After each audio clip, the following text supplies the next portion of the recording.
एक ऐसी जगह जो हमेशा जलती रहती है। यहां जलती चिताएं नश्वर संसार का प्रतीक हैं।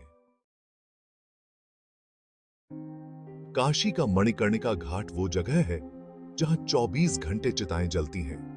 यहां मृत्यु को दुनियावी नजर से नहीं बल्कि आध्यात्मिक नजर से देखा जाता है। इस घाट से जुड़े कई ऐसे रहस्य और बातें हैं जिन्हें सुनकर लोग हैरान रह जाते हैं।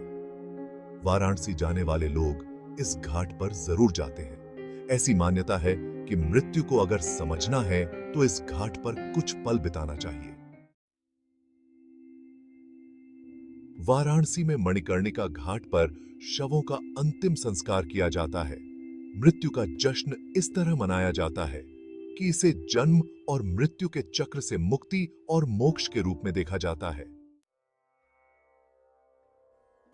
वाराणसी का 80 घाट, गंगा आरती और छोटी छोटी गलियों में बसी भारतीय संस्कृति और आध्यात्मिक धरोहर को देखने के लिए देश विदेश से लोग आते हैं।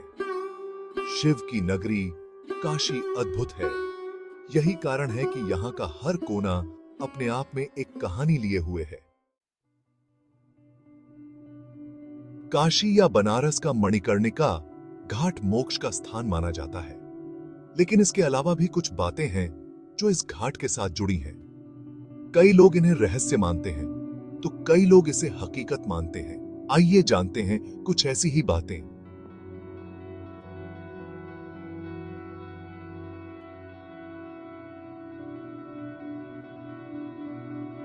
शिव के कुंडल कहां हैं? मणिकर्णिका घाट पर शवों का दाह संस्कार होता है। चारों तरफ चिताएं जलती रहती हैं और ऐसा कहा जाता है कि यहां शव को जलाने से पहले उससे पूछा जाता है कि क्या उसने शिव जी के कान का कुंडल देखा है। यह बात शव के कान में पूछी जाती है और फिर उसका दाह संस्कार कर दिया जाता है।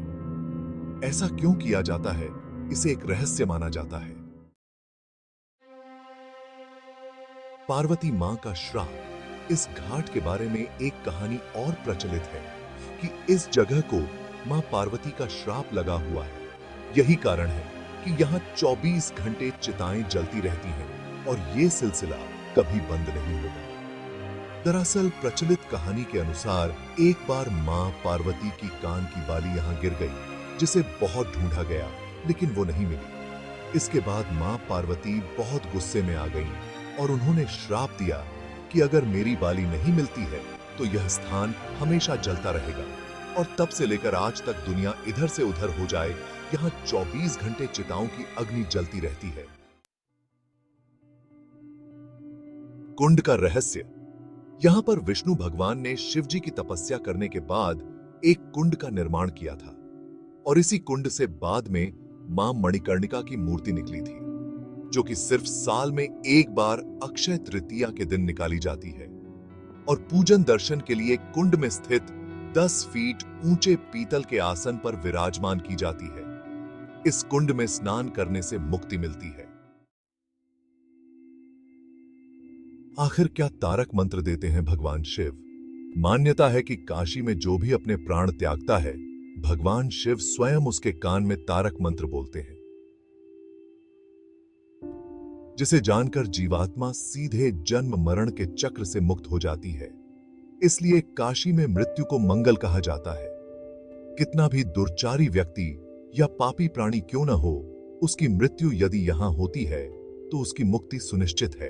भगवान शिव जीवात्मा के कान में आकर 3 बार राम राम राम बोलते हैं, जिसे तारक मंत्र कहा जाता है, क्योंकि राम नाम में इतना सामर्थ्य है कि यह किसी को भी भव सागर से पार कर सकता है। काशी के डोम राजा परिवार के मौजूदा डोम की कहानी। लोग लाश देखकर डरते हैं। हम तो छुपन छुपाई भी मुर्दों के बीच खेलते थे। लाश होने के बाद लोगों की जिंदगी खत्म हो जाती है। मेरी जिंदगी ही लाशों से शुरू होती है। चिता सजाना, आग देना, लाश जलाना, राख संभालना और श्मशान की सफाई करना मेरा काम है। नाम माता प्रसाद चौधरी है और बनारस के मणिकर्णिका घाट के सबसे पुराने कालू डोम खानदान, डोम राजा का मौजूदा डोम हूं। हमारे घर की दाल रोटी मुर्दों से चलती है। लाश जलाना हमारा काम है। लाश एक ही। चैत के नवरात्र में इस श्मशान में नगर वधुएं नाचती हैं। रुद्राभिषेक होता है। महाशिवरात्रि पर चिताओं की राख से हम होली खेलते हैं। चिता भस्म हमारे लिए भोले का प्रसाद है। सुना है ना, आपने खेले मशाने में होली दिगंबर, खेले मशाने में होली। यह स्थान मृत्यु और मोक्ष का अद्वितीय संगम है, जिसे देखने और अनुभव करने के लिए लोग दूर दूर से आते हैं। फिर मिलते हैं किसी ऐसे ही किस्सों के साथ। अपना प्यार यूं ही बनाए रखें। वीडियो को लाइक और शेयर जरूर करें।